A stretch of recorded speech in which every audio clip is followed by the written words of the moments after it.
किस तरीके की रिसर्च आपने की है शनिदेव पर? क्या अनूठी बात है जो लोगों को नहीं पता? कुछ अज्ञानी हैं जिन्होंने शनिदेव को कहा है कि मिटा देते हैं, बर्बाद कर देते हैं। लोगों ने बोला कि नीच का शनि बहुत खराब होता है, तो मैंने प्रेडिक्शन किया कि नीच का शनि खराब कब होता है और अच्छा कब होता है। तो देखा कि 20% खराब है, 80% बहुत अच्छा है। तो 20% को महत्व क्यों दे रहे हो? 80% को बाहर लाओ ना। आपके शनिदेव जी फैसला करेंगे कि कौन सा रिश्ता आपकी जिंदगी में आपको भाग्योदय करेगा और सबसे ज्यादा आपसे निभाएगा। बस उस रिश्ते का हाथ पकड़ लो। मैंने 101 प्रमाण दिए कि देखो ये सारे लोग शनि के समय में बने हैं और ये इन सारे लोगों ने शनि देव जी खराब होने पर भी अपनी जिंदगी में वो पाया है जो अच्छे शनि वाले भी नहीं पा सके। रिश्तों से हम किस तरह से अपने जीवन में शांति ला सकते हैं? जितने भी व्यक्ति ऐसे हैं जिनके द्वारा हमारी कंपनी चल रही, फैक्ट्री चल रही, जिनके द्वारा हमारा मिशन चल रहा, जिनके द्वारा हम काम कर पा रहे हैं और हम अपने काम में लक्ष्य में ध्यान दे पा रहे हैं, वे सब शनि प्रधान है। उनका नाराज होना, उनका रूठना शनि का रूठना तय है। जो बहुत मजबूर हैं, लाचार हैं, जिनकी कोई सुन नहीं रहा है, आप उनके हितैषी बन जाइए, आप उनके लिए सहयोगी समर्थक बन जाइए। बस आपने उनको मदद दे दी तो शनिदेव जी आपका हाथ पकड़ लेंगे। घरों में हमारे साथ जो काम करने वाले हमारे लोग होते हैं, शनि स्वरूप है, हेल्पर जो बिल्कुल होते हैं, वो भी शनि सब शनि स्वरूप है। हर व्यक्ति में यदि आपने शनिदेव को देख लिया, कल के दिन वो इतना ख्याल आपका रखेगा कि आप हैरान रह जाओगे। और रावण ने जब मेघनाथ को जन्म देना चाहा तो उसने लाभ के स्थान पर शनिदेव की परिक्रमा आने का 30 साल इंतजार किया। शनिदेव को तो रावण को सबक देना था, तो जैसे ही मेघनाथ का जन्म होने वाला था, शनिदेव जी ने एक कदम अपना नाश के भाव पर 12वें घर में बढ़ा दिया। शनिदेव ने अपना काम कर दिया कि मैं इसे दीर्घायु नहीं दूंगा। ऐसा व्यक्ति परिवर्तन के लिए ही जन्मता है, ऐसा व्यक्ति विश्व में परिवर्तन लाता है, विचार क्रांति अभियान चलाता है, वो धर्म को परिवर्तित करता है। नमस्कार, आप देख रहे हैं वेब दर्शन। आपके साथ मैं हूं अर्चना खरकवाल तिवारी। वेब दर्शन में आज हम बात करने वाले हैं एक ऐसे विषय के बारे में जिसको लेकर के कई सारी सामाजिक धारणाएं हैं, कई तरह के भ्रम भी हैं। क्या शनिदेव सिर्फ दंड देते हैं या फिर ये हमें आत्मबोध और संतुलन की तरफ भी ले जाते हैं? और आज इस पर बातचीत करने के लिए हमारे साथ शनि साधिका डॉक्टर विभाश्री दीदी जी मौजूद हैं और संन्यास के बाद साध्वी वेदिका श्री चेतना गिरी जी हो चुकी हैं। साध्वी जी, बहुत बहुत स्वागत है आपका वेब दर्शन में। धन्यवाद। जय शनिदेव जी। जय शनिदेव। सबसे पहले तो मैं आपसे यही जानना चाहूँगी कि आप हमेशा काले वस्त्र धारण करती थी, संन्यास क्यों लिया आपने? बहुत सुंदर, सभी पूछते हैं। कई बार ऐसा होता है कि प्रकृति ये निर्धारित करती है, आपकी जन्म पत्रिका में कुछ ऐसा दिया रहता है या आपका प्रारब्ध तय करता है कि आपने जो ये जन्म लिया है तो प्रारब्ध से जो कर्म भोग लेकर आए हैं उसमें इस जन्म में आप क्या काम करने आए हैं। बस वही मेरी जन्म पत्रिका के अनुसार में मेरे प्रारब्ध ने मेरे लिए ये सेवा चुनी थी कि मुझे इस मोड़ पर आके संन्यास लेना था। हुआ ऐसा कि मैं तो शनि साधिका के नाम से पूरे विश्व भर में काम करते रही, खूब विदेश यात्राएं हुई और हिंदुस्तान में तो मैंने बहुत ही काम किया है। शनिदेव जी के नाम से रिसर्च करना, लिखना, बोलना, उनके नाम पर नई नई खोजें करके ज्योतिष समाज को देना या शांति अनुष्ठान कराना या प्रार्थनाएं लिखना, जो भी है, जो भी क्षेत्र सब शनिदेव का रहा है शनि आश्रम चलाने के माध्यम से। पर एक बार ऐसा हुआ कि मुझे संतों ने कहा कि हमें पंच महाभूतों के लिए कुछ सोचना है, कुछ करना है। पृथ्वी उजड़ रही है और लोग बाग इसकी तरफ ध्यान नहीं दे रहे हैं। बड़े बड़े संत महंतों ने एक बहुत बड़े पैमाने पर एक प्रोग्राम बनाया। उस प्रोग्राम का नाम था पंच महाभूतों से संबंधित लोगों के लिए ऐसी जागरण की ऐसी जानकारी कि लोग बाग इस पृथ्वी को बचाएं और लोगों को जीवन दान दें। हमारे कनेरी मठ में महाराष्ट्र के अंदर में कोल्हापुर जिले में एक स्वामी काट सिद्धेश्वर स्वामी जी हैं, बहुत प्रसिद्ध हैं और बहुत आदरणीय हैं। तो स्वामी जी ने एक बार कनेरी मठ में एक बहुत बड़ा आयोजन किया। उस आयोजन का लक्ष्य था पंच महाभूत की सुरक्षा। पंच महाभूत का मतलब यह है कि जो पंच तत्व हमारे शरीर को और इस सृष्टि को निर्माण कर रहे हैं, अग्नि, जल, वायु, आकाश और पृथ्वी, इनको हम पंच महाभूत कहते हैं।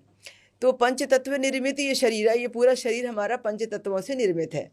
तो ये शरीर और ये ब्रह्मांड, ये दोनों का संतुलन यदि बिगड़ गया, पृथ्वी, जल, अग्नि, वायु, आकाश, ये सब यदि बिगड़ गए, ये इनका नुकसान हो गया, इनका क्षय हो गया, तो हमारी उम्र घटते घटते घटते घटते न जाने और कितनी कम हो जाएगी। जो अभी हो रहा है कि 120 साल की महादशा के अनुसार हमारी भेगु संहिता में दिया था कि हर व्यक्ति की जन्म पत्रिका 120 साल की महादशा दिखाती थी, क्योंकि 120 साल की उम्र हुआ करती थी। अब 120 साल की उम्र घटते घटते घटते घटते पता नहीं कितनी कम हो गई है। कोई भरोसा नहीं कि व्यक्ति की उम्र 100 साल भी जाए। तो इस तरीके से पंच महाभूत जैसे जैसे बिगड़ रहे हैं, व्यक्ति की उम्र घट रही है और व्यक्ति का स्वास्थ्य बिगड़ रहा है, इनको बचाना बहुत जरूरी है।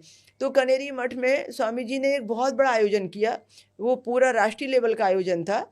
उस आयोजन में पंच महाभूत के लिए बहुत बड़ी योजना रखी गई। संत सम्मेलन हुआ, विशाल संत सम्मेलन, उसमें अनाउंसमेंट हुआ अगला आयोजन कहाँ होगा, और संतों के माध्यम से हम पंच महाभूतों को इसलिए सुरक्षा देना चाहते हैं कि संतों की बातों का प्रभाव पड़ता है। राष्ट्रीय लेवल पर आप कितने भी काम करें, राजनीतिक व्यक्ति कितना भी आपको अच्छे काम के लिए आह्वान करें, पर आपको उसमें स्वार्थ ही नज़र आता है। पर संत जब किसी चीज़ के लिए आगे बढ़ते हैं और वो अपने शिष्यों के द्वारा, वो अपने पूरे ग्रुप के द्वारा जब किसी कार्य को सुधारने की प्रेरणा देते हैं, बदलाव लाना चाहते हैं, तो लोग उनको ज़्यादा आदर देते हैं। उनकी बातों का प्रभाव भक्तों पर, आध्यात्म प्रेमियों पर ज़्यादा पड़ता है। तो ये हमारे पूरे राजनीति ने और पूरे धर्म क्षेत्र ने डिसीजन लिया कि हमें यदि पंच महाभूतों को सुरक्षा देनी है, लोगों को जीवन दान देना है, तो ये धर्म क्षेत्र के द्वारा ही मुमकिन हो सकता है। तो ये अनाउंसमेंट हुआ, ये आपका फरवरी महीने में 20-21 फरवरी को 2023 में 20-21 फरवरी 2023 में ये अनाउंसमेंट हुआ कि अगला संत सम्मेलन, अगला पंच महाभूत सुरक्षा सम्मेलन कहाँ होगा। तो मैंने कहा कि मैं मेरे शनेश्वर तीर्थ क्षेत्र शनि आश्रम छत्रपति संभाजी नगर में करूँगी। पहले औरंगाबाद महाराष्ट्र था, अभी नाम चेंज हो गया तो छत्रपति संभाजी नगर हो गया। मैंने कहा मैं करती हूँ। तो बोले कि बहुत बड़े पैमाने पर संतों को बुलाना होगा। उन्होंने बताया कि बहुत बड़े खर्चे का है और बहुत बड़े ऊर्जा का काम है, बड़ा एरिया चाहिए और बड़ी सोच चाहिए और पूरे राष्ट्रीय लेवल का काम है। मैंने कोई बात नहीं, मेरे पास शनिदेव है ना, सब हो जाएगा, आप बस फाइनल कर दीजिए, अनाउंसमेंट कर दीजिए कि अगला संत सम्मेलन में करूँगी। उन्होंने अनाउंसमेंट कर दिया। 26 जून को मेरा जन्मदिन है, तो मैंने 26 जून के जन्मदिन के अनुसार 23, 24, 25, 26 ऐसी डेट चुन ली कि मुझे इन दिनों संत सम्मेलन करना है कि जिसके नाम से ज़्यादातर मेरे जन्मदिन पर आशीर्वाद मिलेगा, मुझे संत सेवा मिलेगी। मैंने ले लिया हुआ है प्रोग्राम मेरे हाथ में। उस समय सारा संत समुदाय उमड़ा, बहुत अच्छा कार्यक्रम हुआ और पूरे टीवी पर, कई चैनल पर लाइव भी दिखाया उस प्रोग्राम को। 23, 24, 25, 26 को ये प्रोग्राम चला। उस प्रोग्राम में सारे संतों को मेरी ऊर्जा दिखी। सारे जितने भी पीठाधीश थे, महामंडलेश्वर थे, जो भी वहाँ पधारे थे, जो भी वहाँ पर स्वामी जी वगैरह थे, जगत गुरु थे, सब लोगों ने मुझे खूब आशीर्वाद दिया। और जन्मदिन के दिन सारे लोगों ने इकट्ठा होकर मुझसे कहा कि बहुत अच्छे से उन्होंने मेरा अभिषेक किया, फूलों से, मंत्रों से बहुत आशीर्वाद किया कि इतनी बड़ी ऊर्जा और इतना बड़ा आयोजन और इतनी बड़ी सोच कि दुनिया को जीवन दान देना है हमें। बोले ऐसे सम्मेलन कौन करता है। तो फिर उन्होंने कहा कि हमें आपने बुलाया, हम आए और आपने जो भी यहाँ पर हमसे चाहा वो हमने प्रस्तुत किया और आपने हमें जो आदर दिया है, जो आपने अपने जन्मदिन पर इतनी बड़ी ऊर्जा दी है, अब उसके लिए अब हमारी बारी है कि हमें आपसे रिटर्न गिफ्ट चाहिए। मेरी कल्पना नहीं थी कि संत समाज मुझसे रिटर्न गिफ्ट क्या मांगेगा। मैंने कहा संत लोग हैं, अपनी सेवा, उनके धर्म क्षेत्रों में मैं कहीं सेवा लगा दूंगी या कोई दान दक्षिणा कुछ ऐसा। तो मैंने कहा ये तो मेरा सौभाग्य है। तो मैंने कहा कि ठीक है, आप लोग बताइए कि क्या रिटर्न गिफ्ट चाहिए। अब पहले से सब प्लानिंग हो चुकी थी, सब पूरा उन्होंने सोच लिया था, सारे लोगों की मीटिंग हो चुकी थी कि इस बार हमें शनि शादिका से एक रिटर्न गिफ्ट चाहिए। तो सब ने एक स्वर में कहा कि हमें रिटर्न गिफ्ट में आपका संन्यास चाहिए। हम चाहते हैं कि आप शनि शादिका के इस घेरे से बाहर निकलें और विश्व कल्याण के लिए, लोगों को जीवन दान देने के लिए अपनी ऊर्जा हमें दे दें, और आप हमारे साथ संत समाज के साथ मिलकर आप संन्यास धारण करें और आप मुक्त रूप से, स्वतंत्र रूप से ये समाज सेवा का काम चालू करें। हमें और हमारे राष्ट्र को आपकी बहुत ज़रूरत है। अब मैं तो कल्पना ही नहीं कर सकती थी कोई मुझसे बोलेगा भी कि मुझे संन्यास लेना है। उसके पहले तो कभी मन में भाव भी नहीं आया, कभी कल्पना में नहीं की। मैंने कहा वैसे तो मेरा जीवन सन्यासियों जैसा ही है, मैं तो पिछले 30 साल से सन्यासियों के जैसे ही रह रही हूँ। मेरा जीवन ही एकाकी है, मैं तो ऐसा गृहस्थी वाली हूँ ही नहीं। पर आप चाहते हैं तो आपने कहा है कि रिटर्न गिफ्ट चाहिए, तो मैं आपको निराश नहीं करूँगी। मुझे कुछ समय दे दो, मैं निर्णय आपको बताती हूँ कि कब लूँगी, पर मैं संन्यास अवश्य लूँगी, क्योंकि संतों ने मांगा है और मैं ना दूँ तो ऐसा नहीं होगा। मैंने कहा मैं संन्यास लूँगी। ये बात पूरे न्यूज़ में निकली, पूरे लोगों में हो गया कि शनि शादिका दीदी जी ने बोला है कि वो संन्यास लेने वाली है, ऐसा करके बहुत हलचल हो गई सब। अब उसके बाद में फिर अब मुझे एक अच्छे गुरु की तलाश थी। कौन गुरु ऐसे होंगे जो मुझे संन्यास देंगे, और वह भी ऐसे गुरु जो राष्ट्र निर्माता हैं, वो भी ऐसे गुरु कि अंतर्मन से आवाज आए कि मैं उनके साथ कदम से कदम लगाकर सेवा करूं और उनके आदेश का पालन करके मैं गुरु परंपरा को आगे लेके जाऊं, या मैं अपने गुरु का नाम रोशन करूं। तो इसलिए मैं संन्यास दीक्षा के लिए सोचते रही कौन गुरु मिलेंगे, कौन गुरु मिलेंगे। और फिर ऐसा योग संयोग आ गया कि अभी 24 जनवरी 2026 को हमारे हरिद्वार में अखंड परम धाम आश्रम है, उनके जो संस्थापक हैं, जिन्हें हम युग पुरुष महामंडलेश्वर स्वामी परमानंद गिरी जी महाराज के नाम से जानते हैं, उन्होंने महिलाओं को संन्यास देने का क्रम सबसे पहले वर्षों पहले शुरू किया था, जबकि कोई भी लोगों को ज़्यादा संन्यास नहीं देते थे। संन्यास देने की सेवा परंपरा उन्होंने स्वतंत्र रूप से चलाई थी, उसके लिए वो बहुत प्रसिद्ध थे। और उनकी पहली महिला साध्वी जो है आदरणीय बासल ग्राम वृंदावन की जो हमारी संस्थापिका हैं आदरणीय रितंबरा दीदी माँ, वो उनकी पहली शिष्या है, और मैं महिला साधिका में उनकी आखिरी शिष्या हूँ जिन्होंने मुझे संन्यास दीक्षा दी है। तो मैं शुरू से ही ये सोच रही थी कि कोई ऐसा राष्ट्रीय व्यक्ति मिले जो मुझे अवसर दे सेवा का। तो उन्होंने मुझे सौभाग्य दिया, और वर्तमान समय में आपको तो मालूम ही है कि श्री राम जन्मभूमि ट्रस्ट अयोध्या के वो प्रमुख ट्रस्टी भी हैं, और जितने भी लोगों ने आज संन्यास लिया है, उनमें सन्यासियों में सबसे ज़्यादा सन्यासियों की संख्या उनके द्वारा ली गई दीक्षाओं की है, यानी वो ही सबसे ज़्यादा दीक्षाएं देते रहे हैं अभी तक के। और महिलाओं में तो सबसे ज़्यादा राष्ट्रीय चेतना फूंकने का काम उन्होंने किया है, ये सब जानते हैं। तो संन्यास दीक्षा लेने के बाद में फिर ये तय हो गया कि मुझे किस मार्ग पर चलना है, और कैसा मुझे समय दान, ज्ञान दान, कैसा मुझे जीवन का उत्थान करना है, कैसी मुझे सोई हुई चेतना जगानी है, कैसे मुझे लोगों का तीसरा नेत्र खोलना है कि लोग अंधेरे से उजाले की ओर आ जाएं। और लक्ष्य तय हो गया कि मेरे राष्ट्र को बचाना है और पंच महाभूतों को सुरक्षित करना है, लोगों को जीवन दान देना है, और स्वतंत्र रूप से अपनी एस्ट्रोलॉजी का, अपनी डिग्रियों का, अपने पुरस्कार अवार्डों का लाभ अब जन जागरण के लिए लोगों को देना है। कि बस अब ये एक ही उद्देश्य है कि मैं कैसे लोगों को जीवन दान दूं, और कैसे इन पंच महाभूतों से रिलेटेड मेरी एस्ट्रोलॉजी, मेरा शरीर, विश्व ब्रह्मांड, जीवन प्रकृति, ये सबको समझाने में मैं कैसे कामयाबी प्राप्त करूं।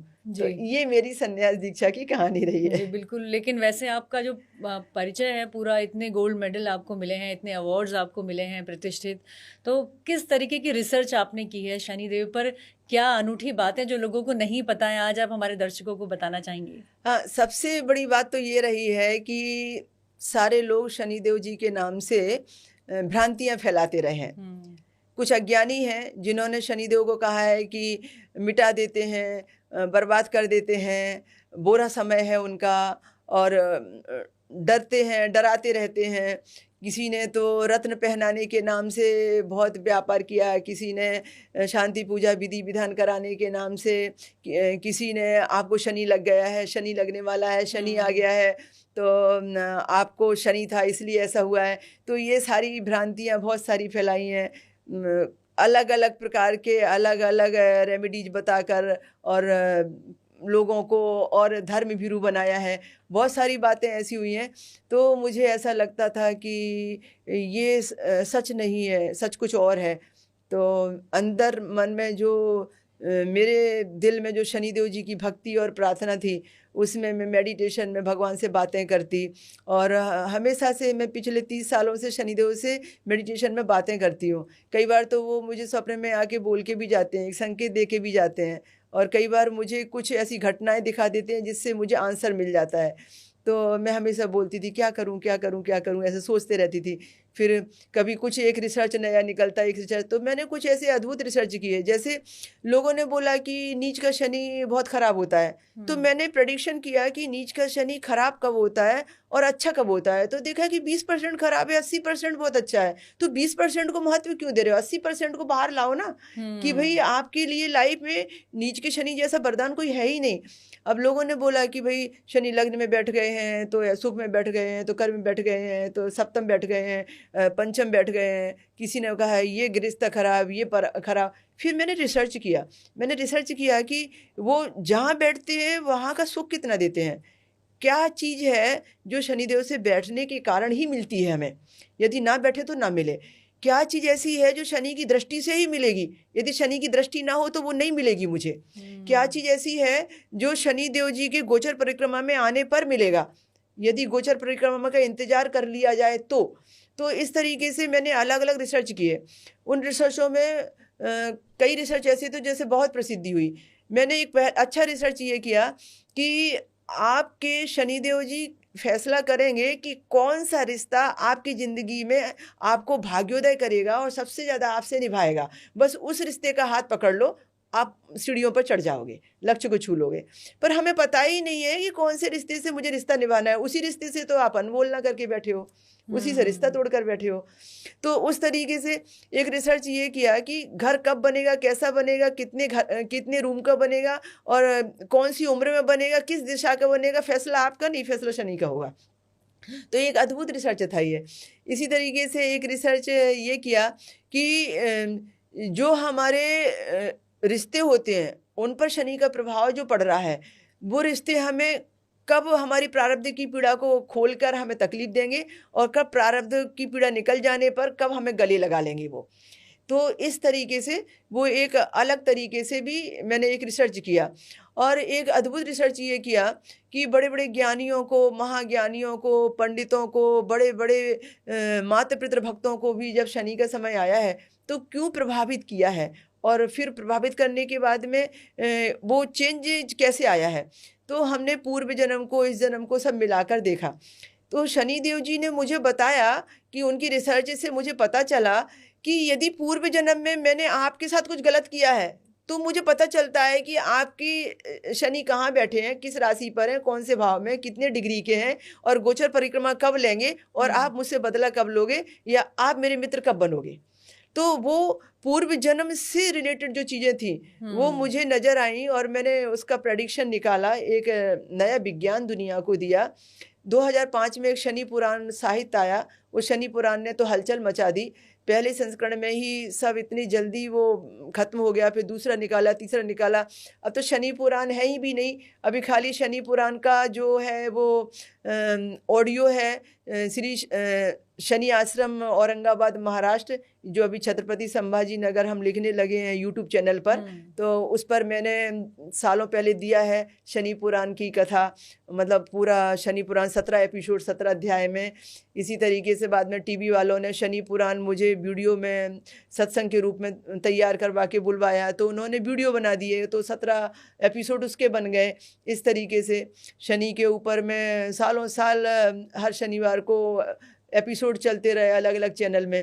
तो वो मैंने रिसर्च किया, उसमें सब मैंने ये सब पिटारा सब सागर की तरह उड़ेल के रख दिया है कि कैसे हम किस तरीके से हम पूर्व जन्म को देखते हैं और कौन हमसे बदला ले रहा है और वो बदला कब तक लेगा और हमें खामोशी से क्यों सहना पड़ेगा और नहीं सहे तो क्या होगा, सह लिए तो क्या मिलेगा, और किस तरीके से हमारे नेचर में हम अपने पीड़ा को वरदान बना सकते हैं। तो ये सब मैंने एक अद्भुत रिसर्च की है। लोगों ने कहा रिसर्च में कि रुलाता नहीं कोई शनि जैसा, तो मैंने रिसर्च में प्रमाणित किया बनाता नहीं कोई शनि जैसा। मैंने 101 प्रमाण दिए कि देखो ये सारे लोग शनि के समय में बने हैं और ये इन सारे लोगों ने शनि देव जी खराब होने पर भी अपनी जिंदगी में वो पाया है जो अच्छे शनि वाले भी नहीं पा सके ऐसा। तो वो सब मैंने दिया। और अच्छे शनि वाली क्यों नहीं पा सके ये भी प्रमाण दिया कि आपके पास में चाबी नहीं है ताला खोलने की। जब तक आप चाबी नहीं लगाएंगे ताले में, जब तक कि वो ताला खुलने वाला नहीं है, तो भाग्य का ताला खोलना तो सीखना पड़ेगा। तो इस तरीके से वो एक नया रिसर्च पब्लिक के सामने आया कि कैसे हम जानेंगे शनि से कि माँ के साथ रिश्ते क्या थे पिछले जन्म में, पिता के साथ क्यों थे, आपने जो जन्म लिया है उसका लक्ष्य क्या है, आप अपने जन्म में कौन से मोड़ पर आप सन्यासी बनेंगे, कौन से मोड़ पर आप ग्रस्त बनेंगे, कौन से मोड़ पर आप संतति के द्वारा तकलीफ पाएंगे या कौन से मोड़ पर आप संतति का सुख पाएंगे। तो ये सब हमने प्रारब्ध की चीज़ों से रिसर्च किया कि मैंने देखा कि आपको एक अच्छा सा उदाहरण बताती हूँ, सारी दुनिया जानती है। परशुराम जी जो थे, हम जिन्हें परशुराम भगवान कहते हैं, मैं आपको वो प्रसंग इसलिए बताना चाहती हूँ कि कई बार हम देखते हैं ना कि जिस पिता के साथ में पुत्र के रिलेशन बहुत अच्छे होते हैं, अचानक वो पिता पुत्र दुश्मन बन जाते हैं। जिस माता के साथ में बेटी के या बेटे के रिश्ते बहुत अच्छे होते हैं, अचानक वो दूसरे को देखना पसंद नहीं करते। या कई बार ऐसा होता है कि पिता की आज्ञा को मानने के लिए माँ के साथ या माँ की आज्ञा को मानने के साथ पिता के साथ भी अन्याय हो जाता है। ये कौन फैसला करता है? ये मेरा प्रारब्ध फैसला करता है। और ये क्यों फैसला करता है? ये हमारी कठिन परीक्षा होती है कि हम इस परीक्षा में खरे उतरते हैं क्या। तो मैं परशुराम जी का उदाहरण इसलिए देना चाहती हूँ। आपने कहानी सुनी होगी या अमृतवाणी का कुछ हिस्सा सुना होगा कि परशुराम पर छाए जो दाता, उनने माता का सर काटा, अच्छे बुरे को। अब माता उनको इतनी प्रिय थी कि वो माता के बिना रह नहीं सकते थे, मातृ भक्त थे। आज यदि मातृ भक्त देखा जाए तो परशुराम से ज़्यादा मातृ भक्त की कहानी किसी की नहीं है। इतने ज़्यादा वो मातृ भक्त थे, क्योंकि शनिदेव जी भी मातृ भक्त हैं। तो परशुराम पर छाए जो दाता, उनने माता का सर काटा, अच्छे भले को बुरा बनाता, व्यक्ति अपना रंग दिखाता, कहीं धूप है कहीं है छाया, किसी ने तुम्हारा पार न पाया, तुमने कब है क्या कर देना, भेद किसी ने कभी न जाना, कभी तुम शत्रु कभी सहायक, क्या कोई समझे ग्रहों के नायक, तेरे जाल फंदे भयानक, डस लेते जो हमें अचानक। तो ये एक लंबा प्रसंग है, पर मैं सिर्फ इतनी बात बताना चाहती हूँ कि वही परशुराम आज पूजनीय हुए, भगवान हुए, और उनको बाद में फिर वरदान भी मिला और फिर उनके पिता ने परीक्षा ली, उसमें वो सफल भी हुए। फिर बाद में रेणुका माता का सर भी फिर जीवन मिल गया उनको और उनकी परीक्षा में वो खरे भी उतर गए। तो ऐसी कठिन कठिन परीक्षाएं हुई हैं लोगों की कि माता पिता ने परीक्षाएं ली हैं और कठिन कठिन परीक्षाएं हुई हैं, और उन परीक्षाओं में शनिदेव जी ने उनको उनके सर पर ताज रखा है। ये ऐसा होता है। तो दीदी, आपके एक फेमस वीडियो भी है जिसमें आपने बताया कि रिश्तों से हम किस तरह से अपने जीवन में शांति ला सकते हैं, तो उसको थोड़ा सा समझाइए कि हम अपने रिश्तों को कैसे ठीक करें, उसका क्या असर पड़ता है हमारे जीवन में। देखो, ऐसा है कि सबसे बड़ी बात तो यह है कि जितने भी हमारे रिश्ते हैं ना, वो रिश्ते बाद में ग्रह पहले हैं। हर रिश्ते के अंदर में कोई ना कोई ग्रह छुपा है। यदि मैं बोलूँ ये दान कर दो, ये आप दक्षिणा में दे दो, या ये आप इतने सारे मंत्रों के जाप कर लो, तो शायद मैं रिजल्ट उतना जल्दी आपको नहीं दे सकती। पर यदि मैंने देख लिया है कि आपको जो तकलीफ है वो कौन सी ग्रह से संबंधित है, तो सबसे पहले मैं आपसे बोलूँगी कि आपका रिश्ता वो कैसा है। जैसे एक व्यापारी मेरे पास आया, एक व्यापारी ने मुझसे प्रश्न पूछा, बोला कि दीदी माँ, ये मेरा व्यापार नहीं चल रहा है, तो आप बताइए कि मेरे व्यापार को चलाने के लिए मैं क्या करूं। कोई रेमेडीज बता दी है, तो मेरी रेमेडी कैसी होगी, मेरा उपाय कैसा होगा। मैं उनको बोलूँगी कि आपकी जन्म पत्रिका देखने के बाद में अब ये बात बोलो कि आपकी बहन के साथ आपका रिश्ता कैसा है, आपकी बुआ के साथ आपका रिश्ता कैसा है, आपकी बेटी के साथ आपका रिश्ता कैसा है। तो बोली बेटी ने मेरी मर्जी के बिना शादी कर ली तो मैंने बेटी को रिश्ता तोड़ दिया। किसी ने बोला, किसी व्यापारी ने बोला कि बहन से मैं बात नहीं करता, वो हमारे पुश्तैनी बंटवारे की बात चल रही थी तो बहन ने साइन नहीं किए तो बहन से मेरा रिश्ता ख़त्म हो गया। किसी ने कहा कि हमारा तो बहन और बेटी के साथ में दोनों के साथ रिश्ता अच्छा नहीं है। किसी ने कहा हमारी बुआ के साथ रिश्ता अच्छा नहीं है।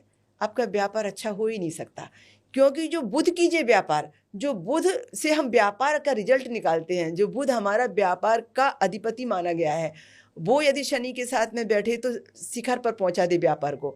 तो जो बुध से हमने व्यापार को देखा है, वो बुध आपका बिगड़ा हुआ है। आपकी बहन आपसे हर्ट हो रही है, बेटी आपसे हर्ट हो रही है, आपकी बुआ आपसे हर्ट हो रही है। बुआ भी तो आपके पिता की बहन थी ना। तो आपकी संपत्ति जो आप बना रहे हैं, कहीं ना कहीं तो आप पिता का अंश हैं और पिता की संपत्ति से रिलेशन जुड़ा हुआ है ना। तो ये तो सब रिश्ते जो हर्ट हो रहे हैं आपसे, आपके व्यापार को तो बिगड़ना ही है। व्यापार सुधरेगा कैसे? फिर मैं उनको बोलती हूँ कि आप एक काम करो, सब चीज़ें एक तरफ रखो, पहले आप इन रिश्तों को सुधारने की कोशिश करो। जब तक आपका ईगो इन रिश्तों से टकराता रहेगा, तब तक के आपके व्यापार के नुकसान को कोई रोक नहीं सकता। तो इस तरीके से मैंने धीरे धीरे टूटे हुए रिश्तों को जोड़ना चालू किया, और उनकी दुआएं, जो जुड़े रिश्ते, उनकी दुआएं, उनकी ब्लेसिंग फिर उनको ऐसी मिली कि बुध अच्छा हो गया और अपने आप गाड़ी पटरी पर आ गई। तो इसी तरीके से मैंने तो एक छोटा सा ऐसी उदाहरण दिया। यदि मान लीजिए कि आपको यश कीर्ति पद प्रतिष्ठा नहीं मिल रही है, मुझे पत्रिका मत दिखाइए, मैं आपको सीधा बोलूँगी आपका सूर बिगड़ा हुआ है।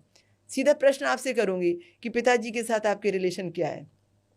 तो वो बोलेगा कि पिताजी तो भाई के साथ रहते हैं, मेरे साथ नहीं रहते। तो पिताजी के ऊपर कितना खर्च करते हो, अपनी आमदनी में से कितना देते हो, कितनी बार मिलते हो जाके? बोले वो तो मुझे समय नहीं मिलता है और उतना तो मैंने कभी सोचा भी नहीं। तो फिर किसी का तो पिता के साथ रिश्ता ही बिगड़ा हुआ है। वो कहता है कि पिता ने मुझे कुछ दिया नहीं, वो भाई को ही देते हैं, बहन को ही देते हैं, तो पिता से मेरे रिलेशन अच्छे नहीं। तो कुल मिलाकर ये है, तो यश कीर्ति पद प्रतिष्ठा के अधिपति जो सूर्य देवता है, वो आपको कुछ नहीं देंगे। आपने यशस्वी होने का रास्ता ही ब्लॉक कर दिया ना, कहाँ से मिलेगा? पहले तो पिता के सपने साकार करो। पिता है तो आप उनका आदर करो, सत्कार करो, आपका ईगो ख़त्म करो। उन्होंने दुनिया में आपको यहाँ पर लेकर आए और पहला हक उनका आप पर बनता है कि वो आपको ठोकें, पीटें, माजें, बजाएं और वो आपको कुछ सुपात्र बनाएं। तो आप उनको हक दो कि वो आपको जैसा बनाना चाहते हैं वैसा निर्माण करें। तो इस तरीके से उनको मैंने मार्ग दिखाया है कि आप जब तक के रूठे हुए पिता को नहीं मनाते या पिता नहीं है और आप उनकी ज़िंदगी में उनके कुछ सपने रहे होंगे कि मेरा बेटा ऐसा करेगा, मैं ऐसा करूँगा, अधूरे काम छूटे थे, कुछ करने चाहते थे और आपने उनकी संपत्ति को बेच बाच के अपने सपने पूरे कर लिए और आपने उनको नहीं सोचा कि मैं पुत्रों को कैसे शांत करूं और मैं उनकी आत्मा को कैसे शांति दूं। कहीं पर जाके धर्म का कोई काम ही नहीं किया उनके नाम से। तो इसका मतलब यह है कि आपकी ज़िंदगी में यश कीर्ति पद प्रतिष्ठा आपको बहुत तकलीफ में मिलेगी और कभी कभी मिलेगी, कई बार नहीं भी मिलेगी। तो इसीलिए मैं हमेशा उन लोगों को बोलती हूँ कि रिश्ता सुधार लो, आपका कार्य क्षेत्र सुधर जाएगा। चाहे वो जॉब से संबंधित हो, चाहे वो आपका प्रमोशन से संबंधित हो, ये तो पद, नौकरी, जॉब, ये सबसे रिलेशन जो है वो सूर्य का ही रहता है। ऐसा इसी तरीके से किसी ने मुझे बोला कि मैं तो मंगली हूँ, मुझे मंगली उपाय बता दीजिए। किसी ने मुझे बोला कि मुझे बताया है कि मेरा मंगल ख़राब है। किसी ने बोला कि अभी मैं क्या करूँ, मेरा ब्लड प्रॉब्लम है, तो मेरी बहुत सारी दिक्कतें हैं और मैं कहीं भी जाऊँ तो मैं हार जाता हूँ, मैं कभी जीतता ही नहीं, मेरे पास कॉन्फिडेंस नहीं है। बहुत सारी चीज़ें जो मंगल से रिलेटेड थी। घर बनाने की कोशिश है पर घर तो बन ही नहीं रहा है और बहुत कोशिश कर रहा हूँ पर किराए का घर है और किराए के घर में ही मुझे बार बार रहना पड़ रहा है। तो ये बहुत सारी बातें जो मंगल से रिलेटेड थी, क्योंकि प्रॉपर्टी के स्वामी तो वही हैं और हमारे मतलब जिसमें कहें कि राष्ट्रभक्ति, देशभक्ति, हमारी भूमि से भक्ति, वो सब मंगल से ही मिलती है हमें। तो वो फिर मैं उनको बोलती हूँ कि आपके साथ भाई के रिलेशन कैसे हैं। वो बोलते हैं भाई भाई में बंटवारा हो गया। मैंने कहा भाई के रिश्ते आप निभा रहे हैं क्या? बोले नहीं, ना के बराबर है, होना ना होना ना के बराबर है। तो मैंने फिर हो गया, फिर मंगल आपके रूठे हुए हैं, तो जब मंगल आपके रूठे हुए हैं तो आपको मंगल से रिलेटेड जितनी भी चीज़ें हैं इनकी प्रॉब्लम होने वाली है। कहीं प्लॉट खरीदा, मुसीबत में फंस जाओगे, कहीं रजिस्ट्री में फंस जाओगे, कहीं पैसा डूब जाएगा, कहीं कोई जगह आपको बुकिंग मिली है वो कैंसिल हो जाएगी। बहुत सारे ऐसे मामले जो हम कम समय में क्लियर नहीं कर सकते। पर जब हमने उनसे कहा कि आपके रिश्ते भाई से सुधार लीजिए, और मैंने उनसे कहा कि भाई क्या करता है आपके साथ में, उसे अपना मंगल खराब करने दो, पर आपको चाहिए ना, आपकी तकदीर बनाना है, तो फिर आप अपनी तरफ से झुको और अपना ईगो ख़त्म करो, क्योंकि इस ईगो को ही शनि लग रहा है, इस अहंकार को ही शनि लग रहा है। तो इस तरीके से आप जब झुकेंगे, सरेंडर हो जाएंगे, तो निश्चित रूप से शनि आपको वरदान दे देंगे, और वो जितना आप झुकेंगे उतना आपको आशीर्वाद मिलता चला जाएगा। तो इस तरीके से फिर उनके रिश्ते सुधरे, तो रिलेशन सुधरते ही उनका मंगल अच्छा हो गया। जो काम इस लाइन में नहीं भी बन रहे थे वो बनने भी चालू हो गए। उसी तरीके से फिर जैसे किसी ने बोला कि मेरा कैरियर ख़राब है, मुझे कंपटीशन में भाग लेना था, पर मैं 3 बार भी एग्ज़ाम में मतलब फेल हो गया, 1 नंबर से गया इंटरव्यू में, मेरा सिलेक्शन नहीं हुआ। कोई पीएससी मतलब कोई पीएससी एग्जाम में बैठ रहा था, कोई कंपटीशन में नहीं निकाल पा रहे हैं, एमपीएससी में हाँ। बैठा, कुछ भी बैठा, पर कुछ भी नहीं हुआ, सिलेक्शन नहीं हुआ। मेडिकल में जाना था, सिलेक्शन नहीं हुआ। बहुत सारे लोग ऐसे आते हैं, बच्चे भी आते हैं और छुप छुप के भी आते हैं, माता पिता से बताए बिना भी आते हैं, बहुत सारा अलग अलग अपना कैरियर जानने के लिए। तो फिर मैं उनको यही शिक्षा देती हूँ कि देखो, इसका रिलेशन गुरु से है। जितना धर्म आध्यात्म को गुरु देखते हैं ना, उतना ही आपके कैरियर को, आपकी शिक्षा, आपकी डिग्री, आपकी नॉलेज, ये सब गुरु के हवाले है।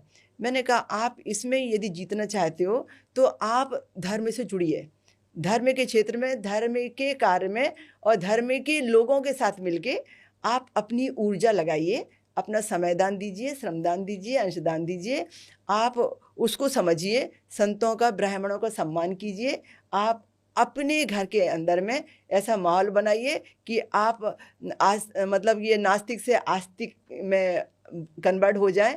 तो बहुत सारा मैं उनको ऐसा ज्ञान देती हूँ मोटिवेशनल स्पीकर के रूप में, बहुत सारे कॉलेजों में, और ख़ास तौर से हमारे छत्रपति संभाजी नगर महाराष्ट्र के तो सारे कॉलेजों में, और महाराष्ट्र के तो अनगिनत कॉलेजों में मेरा जगह जगह मोटिवेशनल स्पीकर के रूप में ऐसे व्याख्यान होता है। तो मैं स्टूडेंट को अलग अलग उदाहरण देकर समझाती रहती हूँ। फिर स्टूडेंट जो माता पिता की नहीं सुनते, उनको मेरी बात का प्रभाव पड़ता है। फिर वो कहते हैं कि नहीं, शनि शादिका ने बोला था ना, अभी आगे से हमें ऐसा नहीं करना है, पहले हम ये कार्य करेंगे। फिर वो माता पिता बोलते हैं, ये तो बच्चा कभी मंदिर नहीं जाता था, कभी मंत्र का पाठ ही नहीं करता था, संतों को हम स्वागत करें तो संतों के लिए उसको अच्छा नहीं लगता था, और आज देखो तो हमसे आगे निकल गया। और वो उसमें आगे निकल गया, यानी वो अपने कैरियर में, अपनी शिक्षा में, वो अपनी डिग्री में, वो उसमें भी आगे निकल गया, क्योंकि दोनों का एक दूसरे के साथ रिलेशन जुड़ा हुआ है ना, ऐसा। तो इस तरीके से अभी जैसे शुक्र पर आते हैं हम, किसी का देखा गृहस्थी अच्छी नहीं चल रही है, पति का पत्नी के साथ, पत्नी का पति के साथ में रिलेशन अच्छा नहीं है, खूबसूरती ख़राब हो रही है, स्किन ख़राब हो रही है, दाग धब्बे आ रहे हैं, बहुत सारा मतलब बॉडी जो दिखने में है वो अब ख़राब होने लगी है। ये सब शुक्र की खूबसूरती के ऊपर दाग है ना। जो जितने भी हम अपने ऐश्वर्य को भोगते हैं, जितनी भी हम लग्जरी लाइफ जीते हैं, जितनी भी हम अपनी खूबसूरती को अच्छा रखने के लिए कल्पना करते हैं, जो भी रिलेशन गृहस्थी के हैं, ये सब शुक्र से रिलेटेड है। तो जब किसी का इससे रिलेटेड कोई प्रश्न आता है, या जो शुक्र से रिलेटेड खूब सारे व्यापार हैं उससे रिलेटेड कोई प्रश्न आता है, तो फिर मैं उनसे ही कहती हूँ कि पत्नी के साथ या पति के साथ आपके रिलेशन कैसे हैं। तो पता चला कि पति पत्नी दोनों अलग रह रहे हैं और दोनों के एक साथ मेल जोल अच्छे नहीं है। उन्होंने उनको आरोप दिया है, उन्होंने उनको आरोप दिया है, वो एक दूसरे को हट करने में कहीं नहीं चूकते। तो मैंने फिर उन लोगों के साथ में, दोनों के साथ में मीटिंग की और दोनों को मैंने समझाया कि आपका ये ग्रह अच्छा करो और आपका ये ग्रह अच्छा करो, और इस तरीके से आप एक दूसरे को मान दो, सम्मान दो। इस तरीके से आप एक दूसरे को यदि सही तरीके से हर्ट करना बंद करोगे और एक दूसरे के पूरक बन जाओगे, तो जो चीज़ शुक्र से रिलेटेड है, जो नहीं मिली और जो नहीं मिल रही है, वो खुद आके मिलेगी। क्योंकि शुक्र देवता ने महालक्ष्मी जी से कहा था, एक बहुत अच्छा ये प्रसंग है भृगु संहिता का, कि शुक्र देवता ने महालक्ष्मी से कहा था कि मैं ऐसे एक शास्त्र की रचना करूँगा, एक ऐसे शास्त्र को लिखूँगा कि माता लक्ष्मी आपको खुद चलकर उसके पास आना पड़ेगा। तो एक हाँ, तो ये बहुत सुंदर प्रसंग है, लोगों ने जाना भी है, सुना भी है, और कई लोगों ने इसे समझा भी है। ये हमारे ज्योतिष के अंतर्गत आता है कि ज्योतिष ग्रंथ आखिर बना कैसे, उसके अंतर्गत ये प्रसंग आता है। तो इस तरीके से तो लक्ष्मी जी खुद चल कर आएंगी उनके पास में।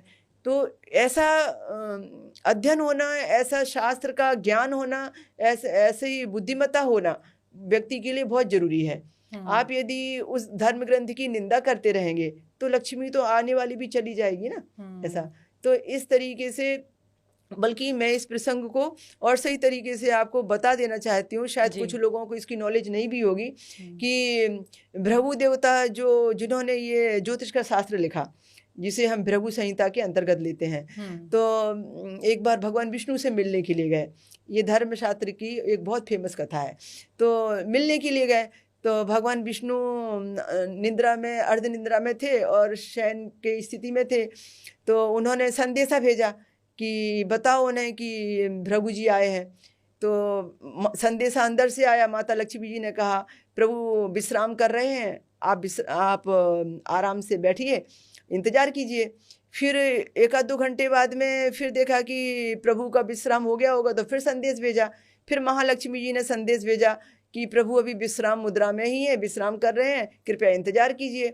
अब भृगु देवता को तो बहुत क्रोध आ गया। उनको लगा कि मेरा इतना अपमान, मैं मेरे इष्ट से मिलने आया और मुझे मिलने से रोका जा रहा है, और वह भी कौन रोक रहा है, लक्ष्मी जी। उनसे तो सहा नहीं गया, वो सीधा अंदर चले गए और देखा कि माता लक्ष्मी जी पैर दबा रही हैं और प्रभु विश्राम कर रहे हैं। तो प्रभु यदि सो रहे हैं, विश्राम कर रहे हैं, तो लक्ष्मी जी पैर क्यों दबा रही हैं? यदि पैर दबा रही हैं, इसका मतलब प्रभु सोए नहीं है, जागृत अवस्था में। अब ये दोनों स्थितियां देखकर वो हैरान और बहुत क्रोध में आ गए। ऋषियों को क्रोध थोड़ा ज़्यादा ही आता है। तो उन्होंने गुस्से में आकर अपने पैर की चोट प्रभु के पैर से लगाई। जैसे कहते हैं किसी को आप ठोकर मारते हैं, तो कहते हैं ना, कहा हरि को बिगड़ गए हो जो भृगु मारी लात। तो कहते हैं कि जब भगवान विष्णु पर शनि का समय आया, तो उनके प्रिय और प्यारे लाडले शिष्य, जिनको भृगु ऋषि को बहुत पसंद करते थे, वो उनने ही उनको पैर से चोट पहुंचाई, ये ऐसा कहा गया है। तो भगवान विष्णु उठ के बैठ गए, बोले कि अरे अरे अरे ऋषिवर, तुम्हें चोट तो नहीं लगी? तो परेशान हो गए भृगु देवता, बोले कि मैंने इनका इतना बड़ा अपमान कर दिया, ये तो मेरे इष्ट थे और अब मुझसे पूछ रहे हैं कि तुम्हें चोट तो नहीं लगी। और वाकई में प्रभु शयन निद्रा में थे, मुझे ऐसा नहीं करना चाहिए। अब ये जब प्रभु ने उनका हालचाल पूछा और जब प्रभु ने कहा कि मुझे अफसोस है कि तुम्हें इंतज़ार करना पड़ा और तुम्हें चोट तो नहीं लग गई, क्योंकि मेरा शरीर कुछ वज्र जैसा है, दुनिया को चलाना है, तो बहुत परेशान। भृगु देवता को तो बहुत प्रायश्चित कि करना क्या। लक्ष्मी जी आग बबूला, लक्ष्मी जी को बहुत गुस्सा आया। एक पतिव्रता स्त्री के सामने में उसके पति का अपमान, पतिव्रता स्त्री तो सहन नहीं कर सकती। लक्ष्मी जी ने कहा, भृगु देवता ऋषिवर, आपने ये सही नहीं किया, आपने मेरे सामने ही मेरे पति का अपमान किया। मैं लक्ष्मी जी से बर्दाश्त नहीं करूँगी, मैं शुरू से बर्दाश्त करती हूँ। एक ऋषि रूप में अगस्त ऋषि आते हैं तो मेरे जन्म स्थान समुद्र को पी जाते हैं, और एक ऋषि आप हैं कि मेरे सामने मेरे पति का अपमान करते हैं। तो मैं अब ये प्रण करती हूँ, या ये समझ लो कि मैं तुम्हें श्राप देती हूँ कि मैं कभी भी ब्राह्मण के यहाँ नहीं जाऊँगी। अब लक्ष्मी जी के मुँह से निकल गया कि मैं कभी भी ब्राह्मण के यहाँ नहीं जाऊँगी। अब भृगु देवता को लगा, भृगु ऋषि को लगा कि गलती मैंने की, इसका दंड पूरा ब्राह्मण समाज क्यों भोगे। तब उनको लगा, माता लक्ष्मी जी, गलती तो मुझसे हुई है, पर आपके श्राप को वरदान में बदलना भी मुझे आता है। पर आपने जो श्राप दिया है तो उसके लिए मैं भृगु यह संकल्प लेता हूँ, कमंडल था, हाथ में जल था, हाथ में जल लेकर ये संकल्प लेता हूँ कि आज से ही मैं ऐसे ग्रंथ की रचना करूँगा, आज से ही मैं ऐसे शास्त्र की रचना करूँगा कि उस शास्त्र को जानने और मानने वाले के पास, उस शास्त्र के बताए गए नियमों पर चलने वाले के पास, उस शास्त्र को फॉलो करने के लिए जो व्यक्ति अग्रसर रहेगा, जो भी उसका ज्ञानी रहेगा, उस शास्त्र के ज्ञान को धारण करने वाले के पास में माता लक्ष्मी आपको स्वयं चलकर आना पड़ेगा। ये मेरा चैलेंज है। तो उन्होंने संकल्प लिया कि मैं ऐसे शास्त्र की रचना करूंगा जिस शास्त्र को जो जानेगा, मानेगा, उसको फॉलो करेगा, लक्ष्मी जी आपको खुद उसके पास चल कर आना। तो फिर देखो, आज चाहे वो ब्राह्मण जन्म से हो या ना हो, यदि कर्म से भी वो ब्राह्मण है और इस ज्योतिष शास्त्र का अध्ययन करता है और ज्योतिष के बारे में लोगों का मार्गदर्शन देता है या लोगों का जीवन सुधार रहा है, तो बड़े बड़े सेठ साहूकार, बड़े बड़े उद्योगपति, बड़े बड़े राजनेता उसके पास खुद चलकर आते हैं, आशीर्वाद भी पाते हैं, दक्षिणा भी देते हैं और उसके लिए प्रेयर भी करते हैं। कहने का मतलब यह है कि लक्ष्मी जी खुद चलकर आ रही हैं उसके रूप में, उसका आदर भी कर रही हैं, उसको दक्षिणा भी दिला रही हैं, सब कुछ हो रहा है। तो ये ऐसा कहा है, तो ये शुक्र से रिलेटेड है। तो आपको जीवन में यदि ऐसा सब कुछ पाना है, सोचना है, करना है, तो आपको शुक्र से संबंधित इसको समझना पड़ेगा। तो हमारे रिश्ते यदि हम समझ लेंगे ना, तो तकलीफ हमें आगे नहीं होती। अब कहते हैं कि शनि का रोल क्या है। अभी जितने भी हमारे अधीन काम करते हैं, छोटा सा ऑफिस है तो भी लोग काम करते हैं, बड़ी फैक्ट्री है तो भी लोग काम करते हैं। आज हर जगह जहाँ कहीं भी हम बड़ा काम करने जाएंगे, हमारे हाथ के नीचे कुछ तो है सहयोगी जो काम करते हैं, चाहे वो लेबर रूप में हो, चाहे वो ऑफिस में संभालने के रूप में हो, चाहे वो हमारे सहयोगी समर्थक हो, और चाहे वो हमारे साथ साथ चलने वाले हों, पर हैं तो कुछ ना कुछ हमारे साथ रहने वाले। तो जितने भी व्यक्ति ऐसे हैं जिनके द्वारा हमारी कंपनी चल रही, फैक्ट्री चल रही, जिनके द्वारा हमारा मिशन चल रहा, जिनके द्वारा हम काम कर पा रहे हैं और हम अपने काम में, लक्ष्य में ध्यान दे पा रहे हैं, वे सब शनि प्रधान है। उनका नाराज होना, उनका रूठना, शनि का रूठना तय है। आप कहते हैं कि मैं तो होटल चला रहा हूँ पर आचार्य नहीं मिलता, खाना पकाने वाला नहीं मिलता, बाइयाँ नहीं है। आप बोलते हैं कि फैक्ट्री बंद करने की नौबत आ गई, वर्कर नहीं है। आप कहते हैं कि क्या करूँ, वर्करों ने हड़ताल कर दी है। आप कहते हैं स्टाफ में लोग नहीं है, अभी बहुत कोशिश कर ली, ऐड भी दे दी, पर मुझे मनपसंद लोग ही नहीं मिल रहे। ये शनि पीड़ा है। तो आपने पहले जो थे उनका सम्मान कितना किया, उनका आदर कितना किया, उनके आगे आपका अहंकार था, आप बहुत बड़े रूप में उनको आप हर्ट कर रहे थे। तो जब तक कि आपने उनको गले नहीं लगाया, जब तक कि आप उनके अपने नहीं हो जाते, जब तक कि वो आपको प्रेम नहीं करने लगते, जब तक वो आपको पसंद नहीं करेंगे, आपकी फैक्ट्री को भी वो पसंद नहीं करेंगे, आपकी कंपनी, आपके क्षेत्र को भी नज़र लगी रहेगी। तो सबसे पहले आप अपने साथ जुड़े हुए लोगों का मान कीजिए, सम्मान कीजिए। कि दरिद्र नारायण, दरिद्रों को आप यदि बहुत प्यार करेंगे तो नारायण आपके पास में अपने आप आ जाएंगे। तो इसलिए उन लोगों को, जिन लोगों की तरफ किसी का ध्यान नहीं जाता, अनाथ हैं, जो वृद्धाश्रम में रह रहे हैं, जो बहुत मजबूर हैं, लाचार हैं, जिनकी कोई सुन नहीं रहा है, आप उनके हितैषी बन जाइए, आप उनके लिए सहयोगी समर्थक बन जाइए। बस आपने उनको मदद दे दी तो शनिदेव जी आपका हाथ पकड़ लेंगे। तो इसलिए मैं कहती हूँ कि बिगड़े शनि को कैसे सुधारना है, ये आपके ये जुड़े हुए रिश्ते हैं, ये भी हमारे रिश्ते जैसे ही है ना, वो हमें साथ दे रहे हैं, तो मित्र रूप में है या साथी रूप में साथ दे रहे हैं, तभी तो हम कुछ कर पा रहे हैं, नहीं तो कैसे कर पाएंगे ऐसा। तो जैसे घरों में हमारे साथ जो काम करने वाले हमारे लोग होते हैं, शनि स्वरूप है, हेल्पर जो होते हैं, बिल्कुल वो भी शनि, सब शनि स्वरूप है। हर व्यक्ति में यदि आपने शनिदेव को देख लिया तो आपको वो व्यक्ति जो रोज छुट्टी मांग रहा है और आप उसको रोज ताने मार रहे हो, कल के दिन वो इतना ख्याल आपका रखेगा कि आप हैरान रह जाओगे। दोनों में बहुत फर्क है। पहले आपको उसको जीतना पड़ेगा। एक छोटा सा उदाहरण देती हूँ। मान लो हमारे घर में कोई खाना पकाने वाली बहन आती है, ठीक है। अब खाना पकाने वाली जब बहन आती है, उस बहन के यहाँ कभी कोई तकलीफ हो गई, कोई बच्चा बीमार है या वो बीमार है, अब उसने छुट्टी मांगी आपसे, आपने कहा कोई बात नहीं, तुम छुट्टी चाहिए ले लो छुट्टी, अब तुम्हारी तबीयत खराब है तो तुम काम मत करो, जाओ मेरी तरफ से छुट्टी है, और आपने बिना किसी शिकवे शिकायत के उसको छुट्टी दे दी। आपको कभी ऐसा लगा कि उसके घर में कोई पैसे की ज़रूरत पड़ी और वो बहुत तकलीफ़ में है, उसने आपसे उम्मीद की, आपने उसे कुछ मदद कर दी, ठीक है तुम्हारे पेमेंट में से जब आए तब कर लेना कम ज़्यादा, अभी लो तुम्हारा काम चला लो। उसको आपने कुछ मदद कर दी। कभी आपको ऐसा लगा कि भाई उसको कहीं जाना था, आपने कहा चलो मैं छोड़ देती हूँ, कहाँ जाना है चलो। तो ये जो अपनत्व है, जो प्रेम है, और आपने उसको बहुत प्यार दिया कि तुमने खाना खाया, तुम्हारा बच्चा कैसा है, ठीक है ना। तो कुछ अच्छे से प्यार से आपने उससे बातें की, विनम्रता से आप उससे बोली, उसको सम्मान दिया। उसे सम्मान नहीं दे रहे आप, शनि को सम्मान दे रहे हैं, है ना। उसे सम्मान दिया, उसे बहुत अच्छा सा बहुत अच्छे से उसका व्यवहार किया।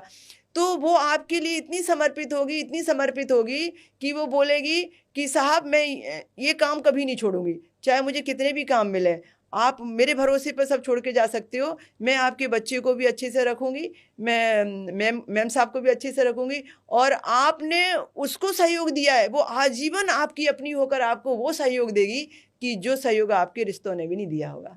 करके तो देखिए ना, ऐसा दिलाता नहीं कोई शनि जैसा लेने वाला आदमी चाहिए। सच में आपने तो आज आंखें खोल दी साध्वी जी। बिल्कुल, रिश्ते भी कितने महत्वपूर्ण हो सकते हैं आज एक अलग दृष्टि से हमें देखने का मौका मिला।